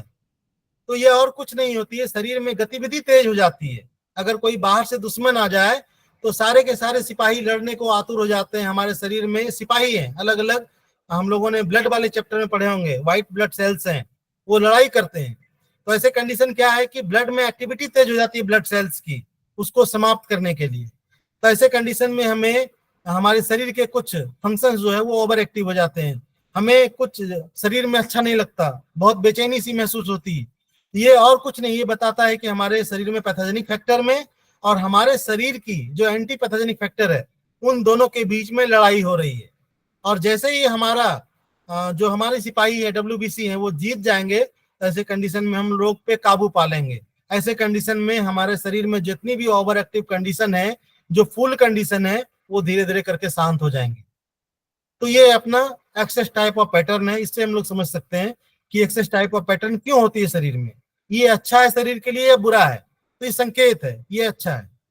इससे हमें पता चलता है कि हमारे शरीर में हमारे एंटीबॉडीज हमारे शरीर में काम कर रहे हैं। The excess may also be caused by an obstruction of qi blood और बॉडी फ्लूइड्स। तो इसका कारण, दूसरा भी कारण ये हो सकता है कि शरीर में की ब्लड और बॉडी फ्लूइड्स के बहाव में कोई रुकावट हो। तो ऐसे कंडीशन में भी शरीर के किसी स्पेसिफिक भाग में एक्सेस टाइप ऑफ पैटर्न हम लोगों को देखने को मिलता है। अगर उदाहरण के लिए हम लोग देखें कि शरीर में आपको पैर में कहीं मोच आ जाए, ऐसे कंडीशन में क्या होता है, अचानक देखते हैं आपके उस पैर में जहां मोच आई है वहां पे अचानक सूजन आ जाती है, रेडनेस आ जाती है, हॉटनेस आ जाती है, उसमें पेन होती है, स्वेलिंग आ जाती है। तो ये और कुछ कंडीशन नहीं है, ये हुआ कुछ कुछ ऐसा कि जो की है, ये ब्लड है, बॉडी फ्लूइड से, इसके बहाव में जो है ऑब्स्ट्रक्शन आ गया, रुकावट आ गई। तो ऐसे कंडीशन में क्या होता है कि वहां पे वो रुक जाते हैं, और जब रुक जाते हैं तो बहुत ज्यादा जमा हो जाता है, तो हमें स्वेलिंग के रूप में इस तरह से ये चीजें दिखती हैं। तो वो और कुछ नहीं, वहां भी कारण हीलिंग ही है कि जब वहां मोच आ गई, वहां के सेल डैमेज हो गए, तो बॉडी के अदर सेल्स जो है उसकी सहायता के लिए वहां चीजें भेजने लगते हैं। जब चीजें चारों तरफ से शरीर के सेल भेजने लगते हैं मदद के लिए, उसकी रिपेयरिंग के लिए, तो ऐसे कंडीशन में क्या होती है, वहां बहुत ज्यादा गैदरिंग हो जाती है, चीजें जमा हो जाती है, तो हमें वहां पे दर्द, सूजन, रेडनेस, स्वेलिंग इस रूप में दिखता है। तो दूसरा कारण एक्सेस पैटर्न का ये भी हो सकता है कि ब्लड और बॉडी फ्लूइड्स के बहाव में कोई रुकावट आ जाए, तो ऐसे कंडीशन में भी आप प्रभावित हो सकते हैं, आपका शरीर प्रभावित हो सकता है। और यहाँ पे ये हम लोग मानेंगे कि ये फुल पैटर्न है, एक्सेस पैटर्न है, यानी type of disease young type of disease है। उसके बाद देखिए इसके सिम्टम क्या मिलेंगे आपको एक्सेस टाइप के डिजीज में, सिम्टम्स ऑफ फुल और एक्सेस कंडीशन। तो देखिए इसमें स्ट्रॉन्ग लाउड वॉइस, यानी एक्सेस टाइप ऑफ को कैसे आप इसको देखेंगे, तो स्ट्रॉन्ग और लाउड वॉइस हो, डिजीज एक्यूट हो, अचानक से आ गई, अचानक से पैर मोच हुआ, स्वेलिंग आ गई, दर्द हो रहा है, अचानक से जो है विंड हीट का अटैक हो गया, एक्सेस एक्यूट कंडीशन है, अचानक से होती है। तो ये एक्सेस कंडीशन है, फुल कंडीशन है। एक्यूट कंडीशन को हम लोग फुल कंडीशन के रूप में जानते हैं। डिस्कम्फर्ट एग्रीवेटेड बाय प्रेशर, यानी अगर डिजीज है, अगर आपको पेट में दर्द हो रही है अचानक से, देखिए हम लोग एक्सेस डेफिशिएंसी को पढ़ रहे हैं, अलग अलग रूपों में इसको बहुत जगह यूज कर सकते हैं। तो जैसे अचानक से पेट में दर्द हो रहा हो और आप अगर जानना चाहते हैं कि ये रोग एक्सेस टाइप का है या डेफिशिएंसी है, तो जगह अगर आप रोग पे यानी पेट पे अगर हाथ रख रहे हैं, अगर इसको दबाव दे रहे हैं और दबाव करने से ये रोग आपके कम हो रहे हैं, यानी पेट दर्द हम दबाएं पेट पे और पेट दर्द कम हो, तो ये डेफिशिएंसी यानी एम्प्टी टाइप डिजीज है। लेकिन अगर हम दबाएं और ऐसे कंडीशन में हमारा रोग बढ़े, डिस्कम्फर्ट महसूस हो, पेट दर्द हो रहा है, हम पेट दबाए और पेट दर्द बढ़ रहा है, इसका मतलब रोग जो है फुल कंडीशन वाला है, रोग एक्सेस टाइप ऑफ डिजीज है। ऐसे कंडीशन में जो है हमें क्या करना पड़ेगा, वहां पे एनर्जी को कम करना पड़ेगा ताकि हम फुल कंडीशन को नॉर्मल कंडीशन पे ले आए। इसके अलावा स्कैंटी यूरिनेशन, यानी यूरिन जो है बहुत कम मात्रा में हो रहा हो। टंग विथ थिक कोटिंग, तो नॉर्मल में डेफिशिएंसी पैटर्न में या डेफिशिएंसी पैटर्न में जो कोटिंग होती है वो थिन कोटिंग होती है, लेकिन वही एक्सेस कंडीशन शरीर के मतलब कह सकते हैं कि अंदर प्रवेश कर गई, तो ऐसे कंडीशन में कोटिंग जो होगी थिक होगी, मोटी होगी। स्ट्रॉन्ग फुल पल्स, तो देखिए आपका फीवर में भी आपको स्ट्रॉन्ग पल्स मिलता है, फुल पल्स मिलता है। इसके अलावा अत्यंत पीड़ादायक, तो जो भी एक्यूट कंडीशन होती है, जो भी एक्सेस कंडीशन होती है, अचानक से बहुत तेज दर्द हो गई, यानी एक्यूट कंडीशन है, ये एक्सेस कंडीशन है, आपको अचानक से हॉस्पिटल जाना पड़ता है, आपको अचानक से इस रोग को रोकने के लिए कोई ना कोई उपाय करनी पड़ती है, तो ये एक्सेस कंडीशन है। बहुत लाल चेहरा, अत्यधिक पसीना आ रहा हो, बेचैनी हो रही हो, बिस्तर पे कपड़े फेंक देना, क्रोध आना, ये सारे के सारे कंडीशन जो है ये फुल टाइप ऑफ है, एक्सेस टाइप ऑफ डिजीज है। Treatment of various type of excessive in 12 internal organ has been discussed in detail in this book in the chapter relating internal organ. तो कहने का ये मतलब है इसके अलग अलग ट्रीटमेंट इस किताब में 12 ऑर्गन के दिए गए हैं डिटेल से, इस बुक में अलग अलग चैप्टर में इंटरनल ऑर्गन के। तो उसमें आप देख सकते हैं कि अगर एक्सेस कंडीशन हो तो किस किस ऑर्गन में हो सकती है, कहाँ पे हो सकती है, उस इंटरनल ऑर्गन के बारे में इस चैप्टर में, इस बुक में अलग अलग चैप्टर में उसके बारे में दिए गए हैं। अभी हम लोग डायग्नोस्टिक टूल्स पढ़ रहे हैं और इस टूल्स में समझने का प्रयास कर रहे हैं कि एक्सेस क्या होती है, डेफिशिएंसी क्या होती है। ये समझ जाएंगे तो जब हम स्पेसिफिक चैप्टर पढ़ेंगे ऑर्गन का तो वहां हमें इसको अलग अलग करने में समझ में आएगा कि हम किस तरह से इसको देख सकते हैं। उसके बाद एम्पटी और डेफिशिएंसी पैटर्न। तो अभी हम लोगों ने एक्सेस देखा, अब हम लोग डेफिशिएंसी पैटर्न देख रहे हैं। तो deficiency of any of life substance, तो देखिए कितने तरह के लाइफ सब्सटेंस हैं, उनकी डेफिशिएंसी हो सकती है आपके शरीर में। तो है की, ब्लड, बॉडी फ्लूइड और essence is called an empty और डेफिशिएंसी पैटर्न ऑफ डिसहार्मनी। तो आपके शरीर में की, ब्लड, बॉडी फ्लूइड और लाइफ एसेंस, इनकी अगर कमी हो जाए तो ऐसे कंडीशन में क्या है कि आपके शरीर में डेफिशिएंसी टाइप ऑफ पैटर्न की डिसहार्मनी हो जाती है। उसके क्या सिम्टम होंगे? अगर शरीर में की कम हो, शरीर में ब्लड कम हो, अगर बॉडी फ्लूइड्स कम हो या एसेंस की कमी हो, तो कैसे पहचान सकते हैं, क्या सिम्टम उसके अपीयर होंगे? तो देखिए इसमें लिखा हुआ है डेफिशिएंसी ऑफ इन और यांग ऑफ इंटरनल ऑर्गन। तो इन और यांग की जो इंटरनल ऑर्गन है उसमें अगर डेफिशिएंसी हो इज कॉल्ड एन एम्पटी और डेफिशिएंसी पैटर्न ऑफ डिसहार्मनी। तो चाहे इन ऑर्गन हो चाहे यांग ऑर्गन हो, अगर इसमें की, ब्लड की, बॉडी फ्लूइड की, इन सभी की अगर कमी हो तो ऐसे कंडीशन में डेफिशिएंसी पैटर्न ऑफ डिसहार्मनी इसके नाम से जानते हैं इसको। और इसके क्या सिम्टम हो सकते हैं? तो देखिए इसमें सिम्टम हम लोग समझते हैं। तो डेफिशिएंसी है तो स्वाभाविक बात है शरीर में एनर्जी नहीं है। तो देखिए वीक वॉइस, यानी कोई रोगी आए और बहुत धीरे धीरे बोल रहा हो, शरीर में पता चलेगा एनर्जी ही नहीं। धीमा दर्द, यानी पेट दर्द ऐसा जो बहुत बताए रोगी कि हमारे पेट में मीठा मीठा दर्द हो रहा है, यानी शरीर में कमी है की ब्लड की डेफिशिएंसी पैटर्न है। पीत वर्ण, यानी हम लोग उसको बोलते हैं कि शरीर का वर्ण जो है बिल्कुल सफेद सफेद दिखने लगे, पीला वर्ण दिखने लगे। तो हम लोग मानते हैं, ऐसे भी हम लोगों ने सिस्टम को पढ़ा हो नहीं पढ़ा हो, इन जनरल किसी से भी पूछेंगे गांव समाज के आदमी से कि बोलेगा चेहरा पीला पीला दिख रहा है, सफेद सफेद दिख रहा है, इसका मतलब शरीर में ब्लड कम है। तो ये बता रहा है कि शरीर में डेफिशिएंसी पैटर्न है, कमी है।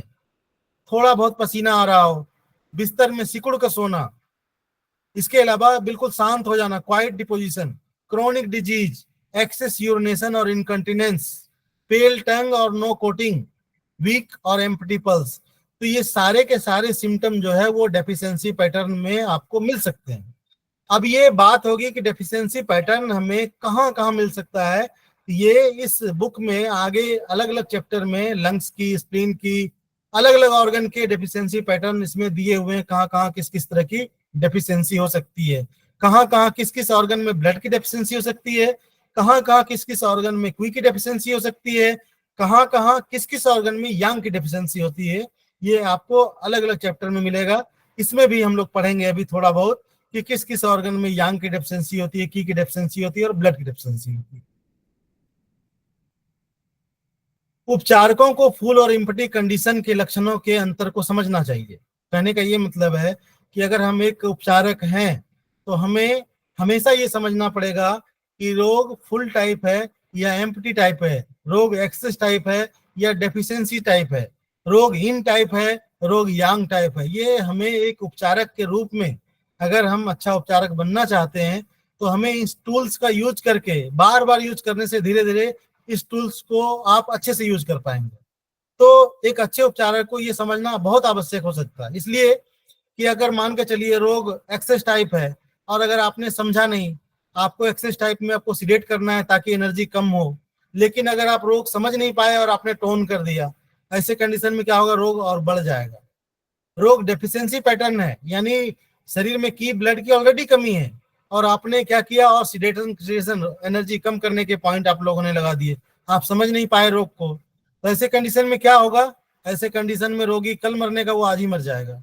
तो ऐसे कंडीशन में क्या है कि हमें ये समझना पड़ेगा कि शरीर में, बॉडी में एनर्जी ठीक ठाक है, अच्छी है, फुल है या कम है। कम अगर है तो उसको हम लोग रेज करने के पॉइंट लगाएंगे, एनर्जी बढ़ाने के पॉइंट लगाएंगे। अगर फुल है तो उसको कम करने के पॉइंट लगाएंगे, क्योंकि हम लोगों को जो काम करना है वो है एनर्जी की बैलेंसिंग करनी है। जैसे एनर्जी बैलेंस कर देंगे रोग ठीक हो जाएगा। तो देखिए कुछ कंडीशंस यहाँ बताए गए हैं। तो दबाने से दर्द बढ़ता है तो ये एक्सेस टाइप है, यानी फुल टाइप है। दबाने से दर्द कम होता है तो दर्द घटता है, तो ये डेफिशिएंसी पैटर्न है। इसके अलावा स्टूल, स्केंटी, इसके अलावा फ्रीक्वेंट यूरिनेशन, तो अलग अलग कंडीशन इसमें यूरिनेशन के, स्टूल के, यूरिनेशन में स्केंटी और फ्रीक्वेंट यूरिनेशन। स्केंटी हो रहा हो तो फुल कंडीशन है, फ्रीक्वेंट हो रहा हो तो डेफिशिएंसी पैटर्न है, कि तुरंत तुरंत जा रहे हैं, डेफिशिएंसी पैटर्न है। स्वेटिंग स्टूल, अगर कब्ज है तो ये फुल कंडीशन है, और लूज स्टूल्स हो रहा है तो ये डेफिशिएंसी पैटर्न है।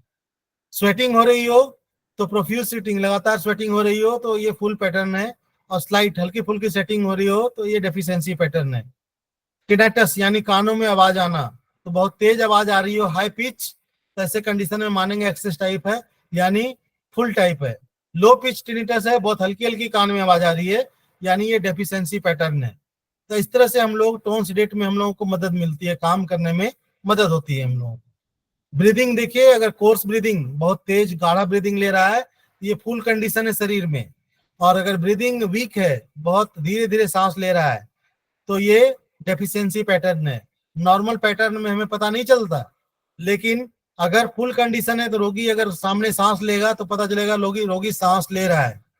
अगर डेफिशिएंसी पैटर्न है तो बहुत ताकत लगा के, बहुत एनर्जी लगा के सांस लेगा, तो आपको लगेगा कि ये डेफिशिएंसी पैटर्न है। तो ऐसे कंडीशन में हम लोगों को एक्सेस डेफिशिएंसी को अंतर करने में मदद मिलती है। ऐसे कंडीशन को यूज करके ही, इस कंडीशन को समझ करके ही हम लोग टोनिफिकेशन सिचुएशन करते हैं, इससे हमें आसानी होती है करने में। टाइप ऑफ डेफिशिएंसी और इम्पोर्टेंस, तो देखिए टाइप ऑफ डेफिशिएंसी और इम्पोर्टेंस कितने प्रकार के होते हैं उसको हम लोग देखते हैं। There are 4 types of deficiency, तो टोटल 4 प्रकार की डेफिशिएंसी टीसीएम विद्वानों ने बताया है। पहली डेफिशिएंसी जो होती है डेफिशिएंसी ऑफ की, दूसरी डेफिशिएंसी जो होती है डेफिशिएंसी ऑफ ब्लड, तीसरी होती है डेफिशिएंसी ऑफ यिन, और चौथी डेफिशिएंसी होती है डेफिशिएंसी ऑफ यांग। तो आज के बाद आपके दिमाग में ये बातें घर कर लेनी चाहिए कि डेफिशिएंसी 4 तरह की होती है, की, ब्लड की, इन की और यांग की। इन 4 तरह की डेफिशिएंसी शरीर में होती है।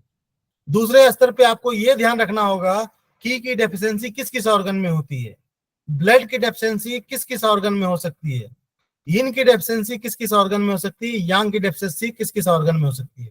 तो इसको आप एक चार्ट बना लीजिए, और उस चार्ट में आप लिखिए की डेफिशिएंसी किस किस ऑर्गन में होगी, इन की, यांग की, ब्लड की। इससे आपके दिमाग में मोटा मोटी ये पता चल जाएगा कि आपको कहाँ पे ट्रीटमेंट करना है, किस ऑर्गन को ट्रीट करना है। इसके साथ साथ उसके रोग के जो सिम्टम्स होते हैं, जैसे लंग्स में अगर की डेफिशिएंसी है उसके क्या सिम्टम है उसको आप ध्यान में रखिए। स्प्लीन में अगर डेफिशिएंसी हो रही है की उसके क्या सिम्टम होंगे उसको आप नोट डाउन करते रखिए। उससे क्या होगा कि आपको बार बार किताब पलटने की जरूरत नहीं पड़ेगी। अगर रोगी बता रहा है अपने सिम्टम, बहुत ज्यादा कमजोरी लग रही है, थकावट लग रही है, हमें भूख नहीं लग रही है, आवाज बहुत कम है, बहुत धीरे धीरे बोल रहे हैं, तो हमें स्पेसिफिक अलग करने में मदद मिल जाएगी कि हमें या तो स्प्लीन का उपचार करना है या तो लंग्स का उपचार करना है। तो ये आपको आसान हो जाएगी। इस तरह से आप चार्ट जरूर बनाइए। उसके बाद है डेफिशिएंसी ऑफ क्वी में, देखिए लिखा हुआ है there may be deficiency of qi in lungs, kidney, heart, spleen, liver, heart, lungs, kidney और स्प्लीन, ये 4 ऑर्गन में की डेफिशिएंसी बताई गई है। इसके अलावा स्टमक में भी की डेफिशिएंसी होती है, जो कि यहाँ पे नहीं लिखा हुआ, आगे आप लोग पढ़ेंगे। तो ये 4-5 ऑर्गन है जहाँ पे की डेफिशिएंसी होती है।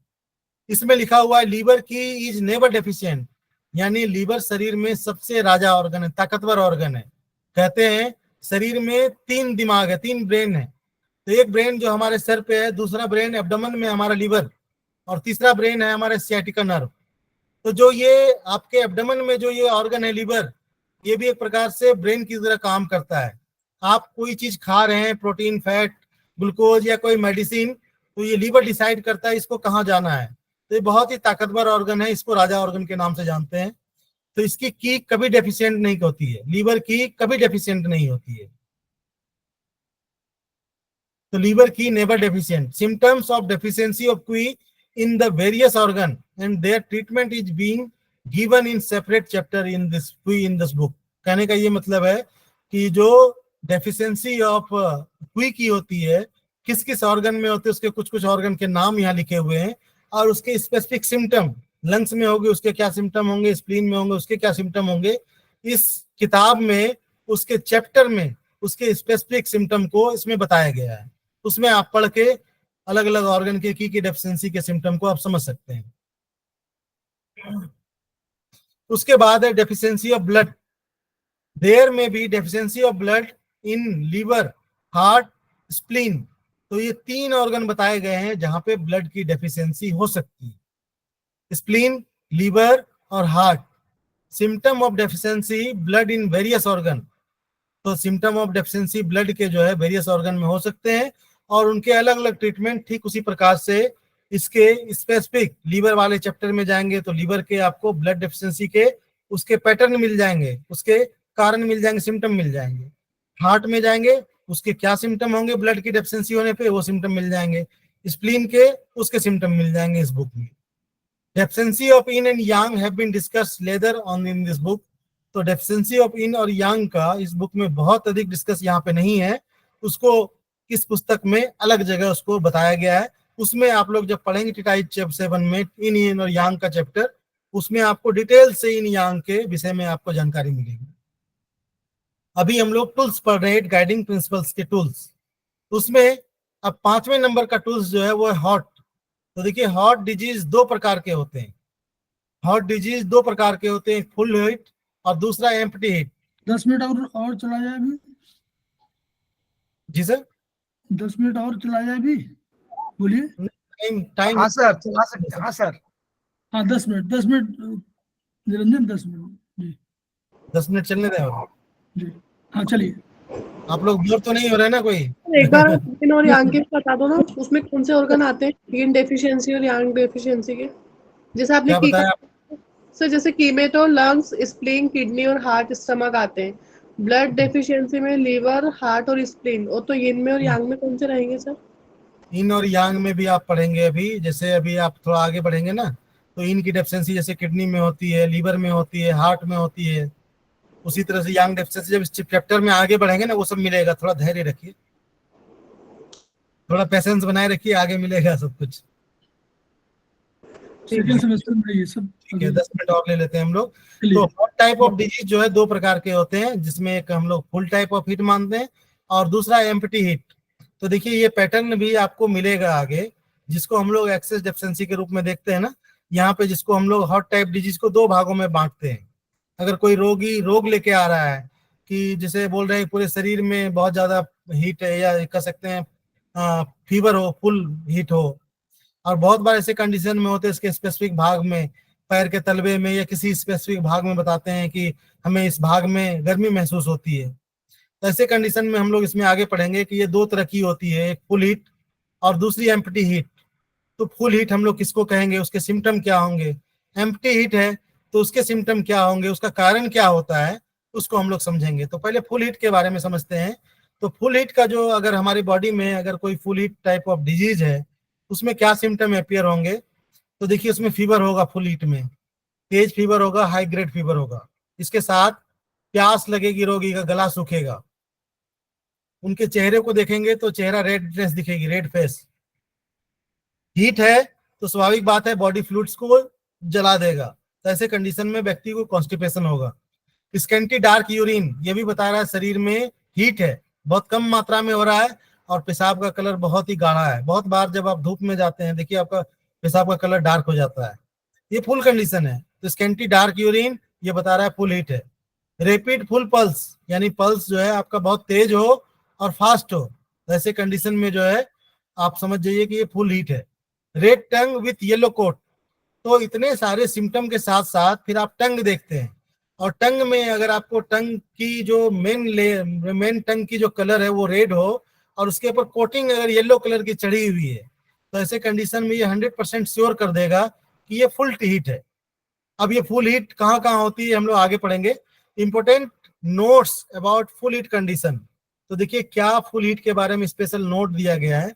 देखिए लिखा गया है सभी फुल हीट कंडीशन में ज्वर नहीं होता। तो अलग अलग कंडीशन है जहां पे ज्वर हो सकता है, ज्वर नहीं हो सकता है। तो देखिए जैसे लिखा है लीवर हीट अथवा हार्ट हीट में ज्वर नहीं होता। तो लीवर हीट हो और हार्ट हीट हो, कैसे हम समझें कि लीवर हीट है या हार्ट हीट है। तो फिर से वही बात हम बोलेंगे कि इसके स्पेसिफिक लीवर वाले चैप्टर में चले जाइए, हार्ट वाले चैप्टर में चले जाइए। तो इसमें liver fire blazing, heart fire blazing, इस तरह से आपको चैप्टर मिलेगा। उसमें वही चैप्टर में आपको स्पेसिफिक इसके सिम्टम वहां लिखे हुए मिलेंगे।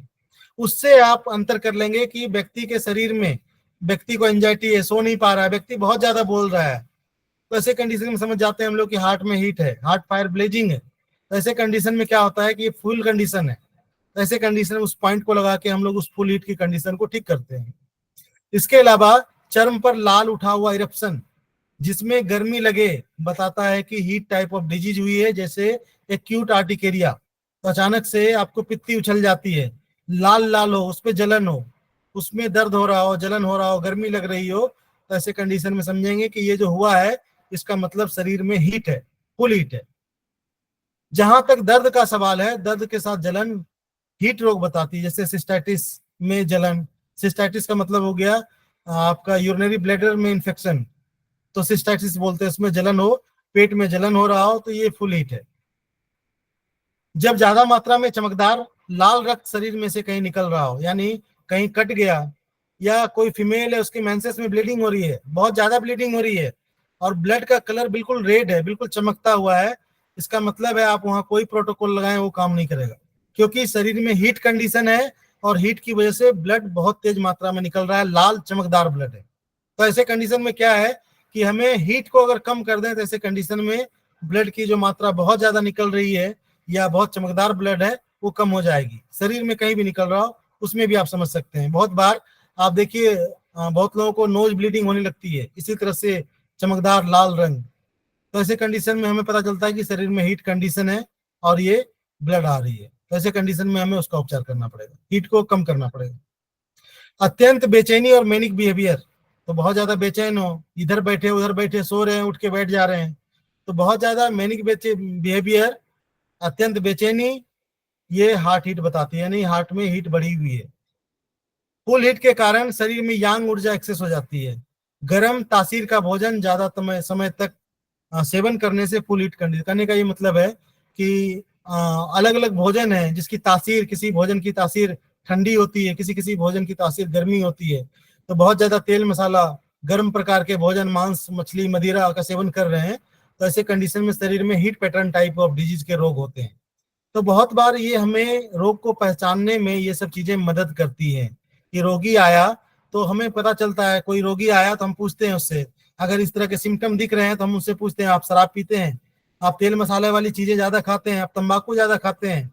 तो इससे हमें डायग्नोसिस में मदद मिल जाती है कि उपचार किस चीज का करें, फुल हीट है या किस तरह की डिजीज है, आसानी हो जाती है उपचार करने में। ये हमें उस ऑर्गन तक ले जाता है, किस प्रकार से हम डिफाइन करके उस ऑर्गन तक पहुंच सकते हैं।